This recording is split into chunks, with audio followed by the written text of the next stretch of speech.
Hi friends, hello అండి. ఈరోజు Sunday special chicken curry అండి. మా పెద్ద అత్తయ్య అయితే చికెన్ కర్రీ చేస్తుంది. మొత్తం ప్రాసెస్ అయితే ఎక్స్ప్లెయిన్ చేయలేదు. నేను వచ్చేసరికి కర్రీ ప్రాసెస్ స్టార్ట్ చేసేసింది.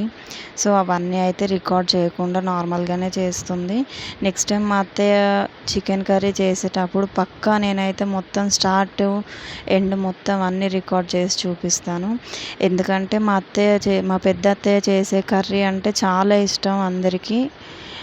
మా అత్తయ్య వాళ్ళందరూ ఇక్కడ లైన్గా ఉంటారు. మా పెద్ద అత్తయ్య, చిన్న అత్తయ్య, నడుపు అత్తయ్య వీళ్ళందరూ లైన్గా ఉంటాయి అన్ని ఇల్లులు అందరివి. ఇక్కడైతే ఇక మా కాత్య కాడైతే అప్పుడే ఆటలు స్టార్ట్ చేసింది. అంత ఫీవర్తో కూడా ఆడుకుంటుంది. నిన్ననే ఇంజెక్షన్ అయింది కదా, సో కాలు గడ్డ కట్టింది, అయినా ఆడుతుంది. హాయ్ చెప్తుంది ఫ్రెండ్స్ మీ అందరికీ. ఇక ఆటలు మార్నింగ్ లేచిన దగ్గర నుంచి అస్సలు నిద్రపోదండి. ఎప్పుడో కొద్దిసేపు అలా 1/2 అవర్ నిద్రపోతుంది అంతే. ఆఫ్టర్నూన్ టైంలో అయితే అస్సలు పడుకోదు, ఆడుకుంటూనే ఉంటుంది. పక్కన ఇంకొక పాప ఉంటుంది, తనతో కలిసి బాగా ఆడుతుంది. చూడండి ఎలా చూస్తుందో. బాగా ఫీవర్ వచ్చింది తనకి, అయినా కానీ అసలు ఫీవర్ వచ్చినట్టే లేదు.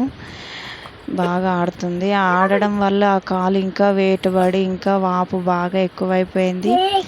అయినా దాని కింద దీని కింద దూరి బుడంకాయలాగా ఆడుకుంటుంది చూడండి. ఇక మా అత్తయ్య కర్రీ దగ్గరికి వస్తే అయితే తనైతే అన్నీ వేసేసి పెట్టింది ముందే. ఆల్రెడీ కర్రీ ప్రిపరేషన్లోనే ఉంది.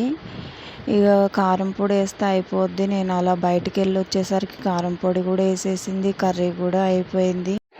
నెక్స్ట్ టైం మాత్రం స్టార్టింగ్ నుంచి ఎండింగ్ వరకు ప్రాసెస్ అంతా రికార్డ్ చేస్తానండి. Thank you friends.